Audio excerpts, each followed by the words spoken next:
Assalamualaikum warahmatullahi wabarakatuh. So today I want to read several news from CNN World.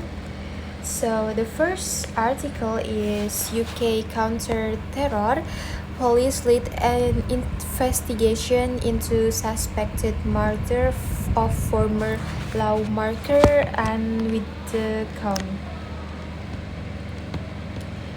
The news is British counter-terrorism police are now leading the investigation into the suspected murder of former UK lawmaker and Whitcomb.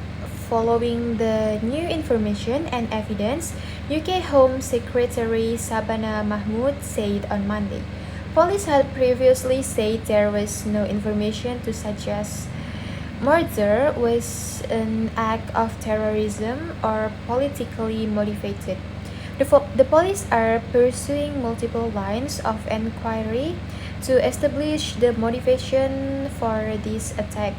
Mahmoud said in an update, also noting that she will brief lawmakers in the House of Commons on Monday afternoon.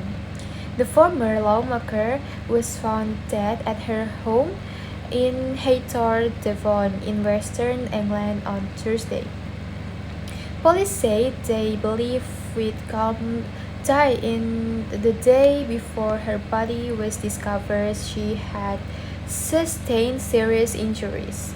Police said in a statement last week.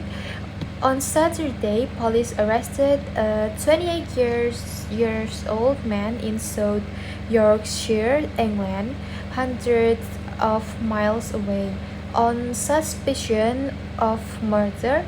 The suspect, who is white British national, is now in the police custody, said the statement from Devon and Cornwall police, which noted the counter-terrorism policing North East and South Yorkshire police carried out the arrests on their behalf. Then on Monday, counter-terrorism policing said in a statement that new information and evidence has come to light during what has been a dynamic and complex investigation, prompting them to take the lead. The man in custody has since been arrested on suspicion of commission, preparation, or instigation of acts of terrorism. The statement adds Whitcomb, a 78, was former Conservative Member of Parliament, government minister and fixture on British television. In 2019, she was elected to European Parliament as a member of the right-wing Brexit Party, led by Nigel Farage. After the UK formally withdrew from the EU, she served as the immigration spokesperson for the Brexit Party's successor organisation Reform UK. Whitcomb was last seen publicly in a television interview on Talk TV last Wednesday morning. During the TV appearance, she vehemently defended following his decision to resign from Parliament and re-run for his seat in Parliament. Farage released a statement morning with on Friday, saying that she gave her life to public service. Across the political divide, many British politicians over condolence. British Prime Minister Keir Starmer last week described her death as a significant loss and said it was an important moment to rise above any political difference. Okay, next I want to read the next news is Iran war heats up while US weapons talks remain without risking military ability to fight future wars. Okay, key US weapons stockpiles remain significantly depleted and will come under even more intense pressure if strikes against Iran continue at the current rate, as President Donald Trump reiterated Friday that the ceasefire in the conflict is over.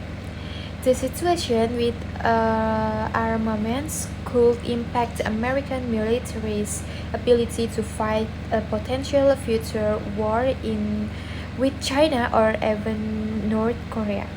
Experts told CNN, if the war continues at the rate it's been going for the last 5 days, it will reduce stockpiles enough that there would be a new, higher level of risk.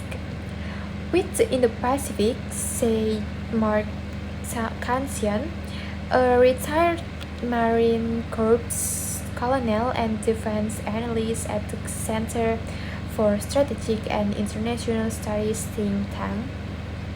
The early phase of the Iran conflict, dubbed Operation Epic Fury, saw the US military expand thousands of key missiles used for long-range precision strikes and to defend against enemy air and missile attacks. According to analysts and previous CNN reporting, Michael O'Hanlon, who leads foreign policy research at the Brookings Institution think tank, said there's no doubt that stockpiles are lower than we would prefer by the time full-scale fighting between the US and Iran stopped in April.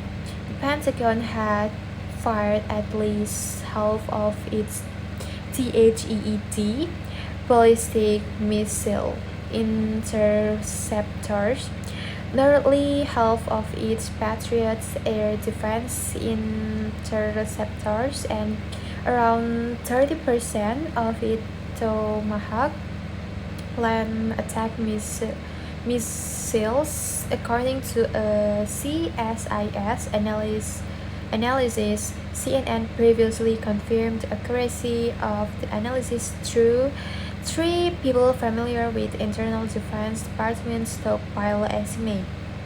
The ceasefire offered a respite for the US stockpile as the low intensity tit for tat strikes in subsequent months required fewer US missiles.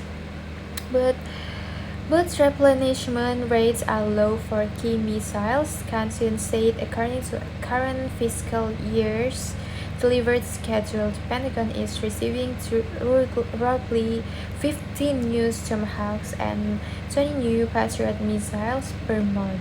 There are no THAAD deliveries forecast in 2026. CSIS estimates it will take 3 or more years to rebuild those inventories to pre-Iran war levels. Elaine McCasker,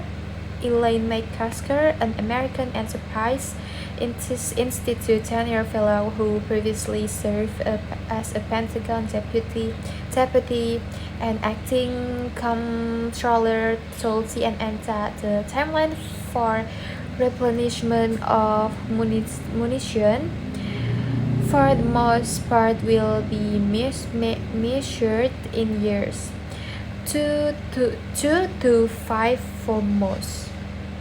Defense acquisition expert John Ferry, a retired Army two-star general, also affiliated with the American Enterprise Institute, highlighted that not a single dollar has been appropriated by the Congress to replace a single missile since the war began, leaving just a normal, slow, yearly pacetime process. Thank you very much for listening.